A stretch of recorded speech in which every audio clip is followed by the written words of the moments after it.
In announcing broadcasts, I've heard a lot of great music, but I got one of my biggest musical thrills visiting the Camden plant of RCA Victor. In that plant, guarded day and night behind these huge steel doors, I found a treasure house of music, the originals of the finest records ever made by Victor, the music of the world's greatest artists of past and present. These are the master discs from which millions of great records have been pressed. I heard the voice of Caruso.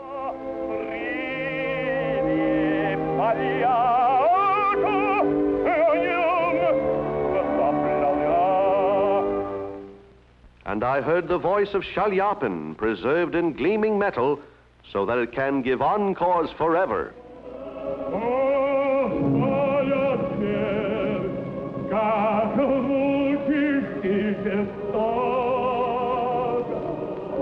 I saw one of the master discs of Sousa, one of the greatest band leaders of all time.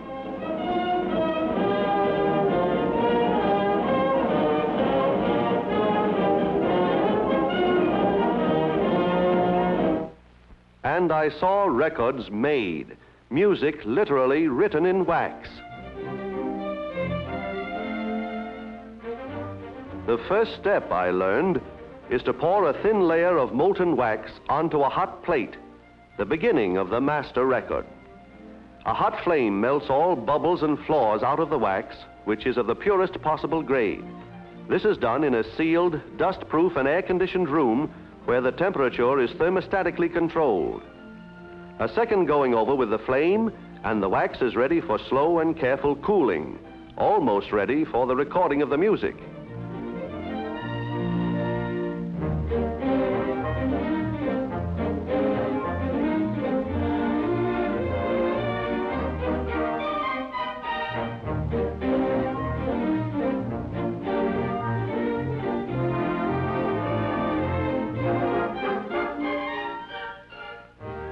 Meticulous examination ensures smooth perfection before the wax is passed through a special slot to the recording room. The perfect wax is put on the turntable, a cutting point called a stylus is adjusted, and everything is ready to record again the most popular selection ever caught on wax, the beautiful Blue Danube Waltz of Johann Strauss.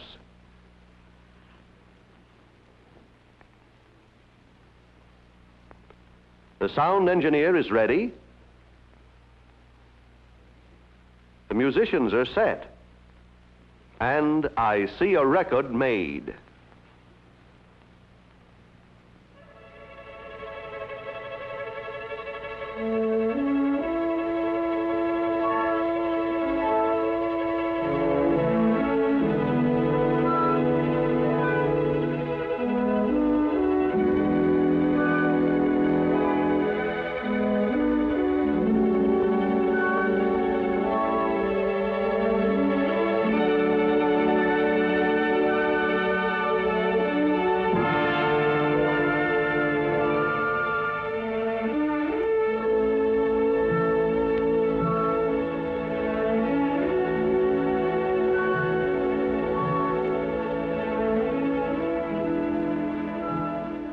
The engineer mixes the sound to achieve the best musical balance in the record.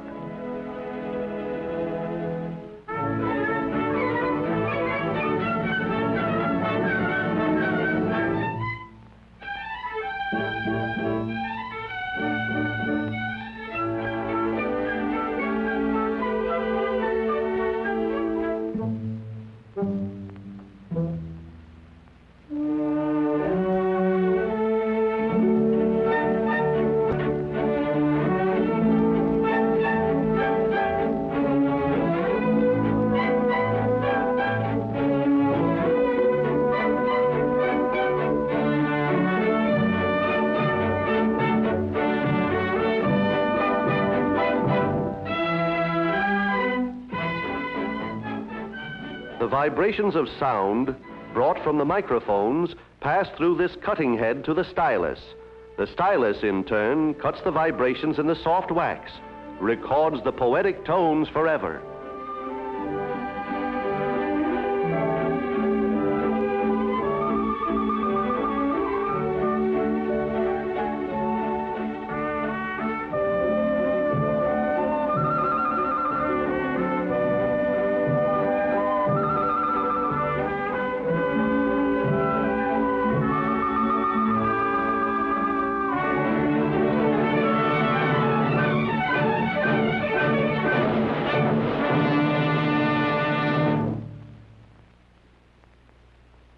When the recording is finished, the soft disc is washed with nitrogen and put into a chamber with a block of pure gold.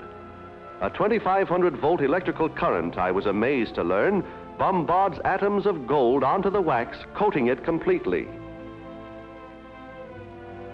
The gold-covered disc is put into a solution of copper sulfate, through which a powerful electrical current runs, transferring molecules of copper from the solution to the record. As a result of this process, called electrolysis, the disc comes out plated with copper, immortal music written in metal.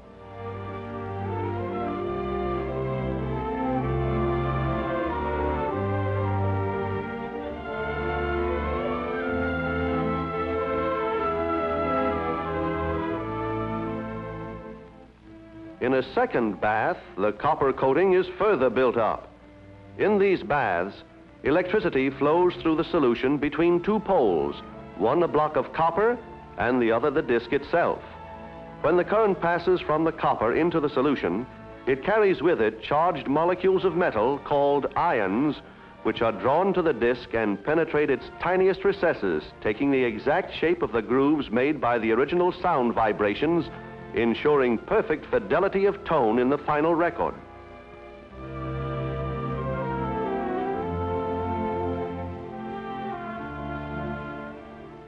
From this furiously bubbling cauldron comes the master record.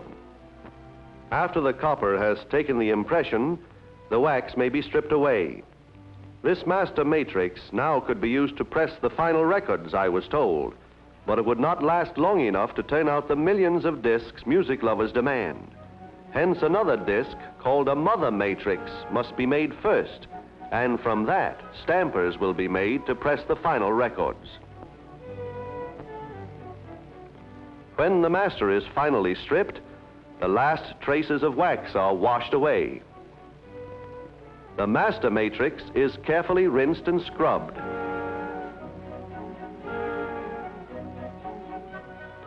Then it's given another electrolytic bath, this time of nickel, which I learned gives it a still harder outer coating.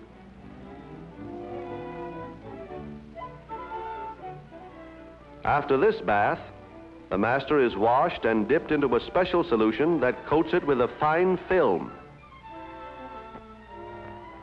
Now into another copper bath, and this time the mother matrix starts to build up on the face of the master, taking the shape of the same grooves, capturing again the sweet tones of the flowing music.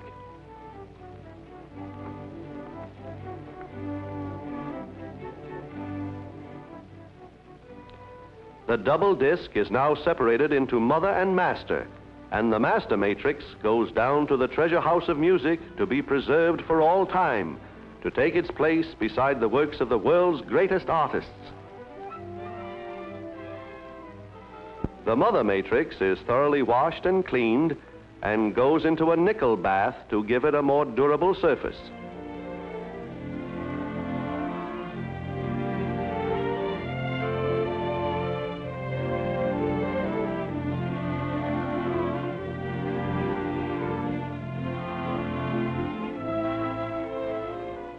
After another washing and film coating, it goes into another copper bath where the stamping matrix starts to build up. The double disc bubbles in its bath until the tiny electrified particles of copper grow into a hard, strong coating, and the plating is finished.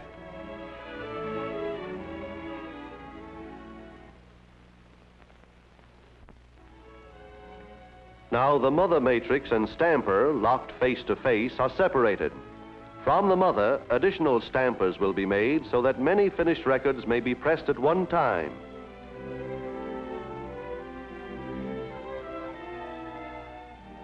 Before the stamper is ready to use, it receives a nickel plating and then another coat, this time of hard gleaming chromium, to give it resistance enough to last through many pressings. The matrix is washed once more, and now with other stampers, it will soon be ready to press the finished records. For still greater strength, the completed matrix is soldered to a rigid backing.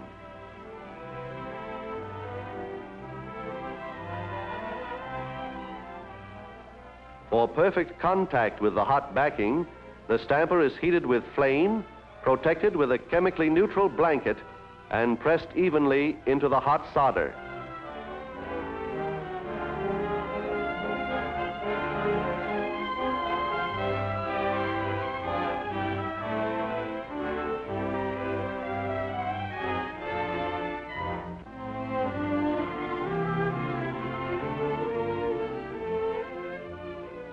When the gleaming disc is removed from the press, it is ready for the next operation, the centering of the hole around which the finished record will revolve. This delicate mechanism centers the hole with meticulous precision and is checked by magnification. Looking through the magnifier, I saw the rotating grooves of the music itself caught on the record.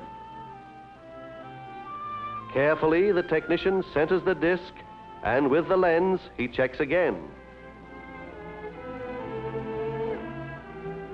With the position of the hole accurately determined, he drills it with infinite accuracy on dead center. Now the stamper is given a last washing so no speck of dust can make even the tiniest mark that would create the smallest false sound. On this revolving cleaning machine, I saw the disc receive its final polishing.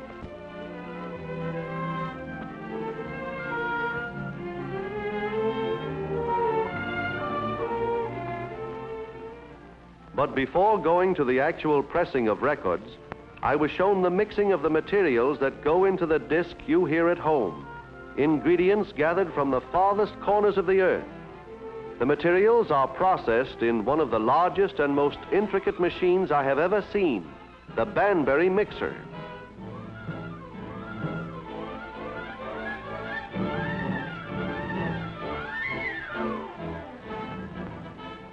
One ingredient is the finest shellac obtainable, which is brought from India. Another resin ingredient is from the East Indies and, like the shellac, is ground into fine powder before mixing.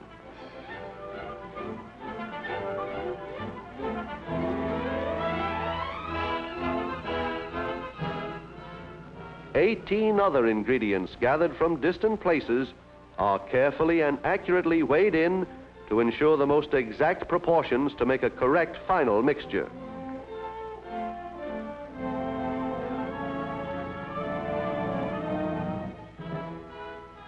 All ingredients are finely ground and put into the mixer to be carefully combined under heat with the powdered shellac, which is sucked into the machine through a vacuum pipe.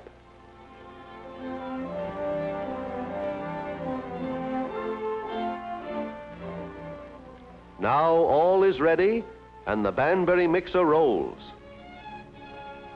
Inside this huge machine, 3 stories tall, the mixture is heated to the melting point, whipped and stirred and beaten until it is thoroughly mixed to a dough-like consistency.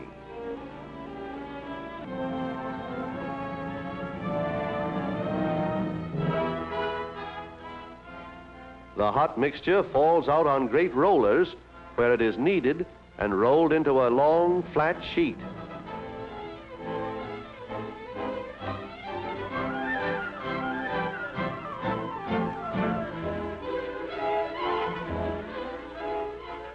As it comes out of the machine, circular knives cut it into pieces called biscuits, each the right size to make one record.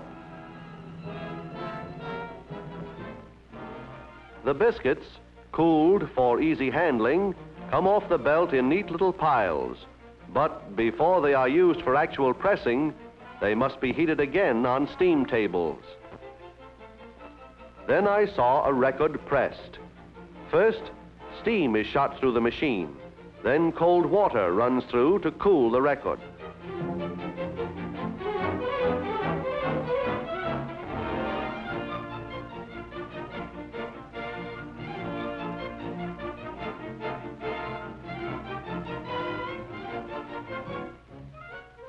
Two different stampers are used in the machine at the same time to press the 2 sides of the record simultaneously. The labels are put in before the biscuit, I learned, and actually pressed into the record, not just pasted on.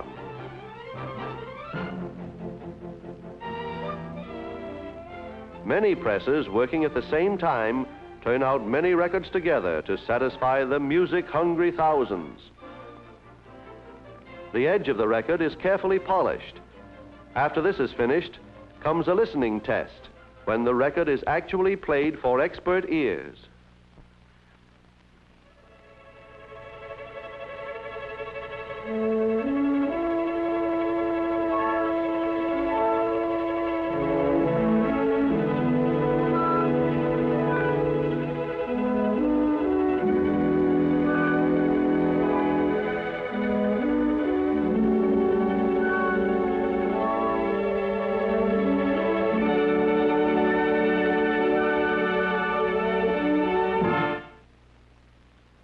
Now examined and found flawless, the records are polished and slipped into envelopes ready for packing and shipment. They are counted, boxed, and carried by conveyor belt to the shipping room.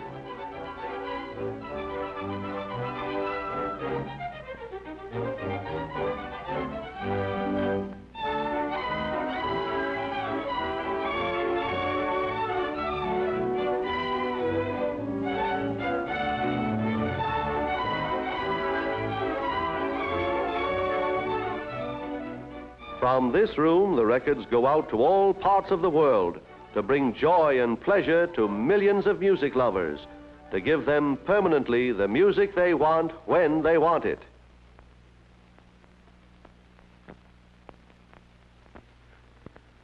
Now the genius of artist and engineer, the work of many hands, have brought the record to its destination. From its tiny grooves, the recorded vibrations of sound will be picked up by the jewel point, amplified electrically, and the beautiful blue Danube fulfills its mission in an ideal combination for the home,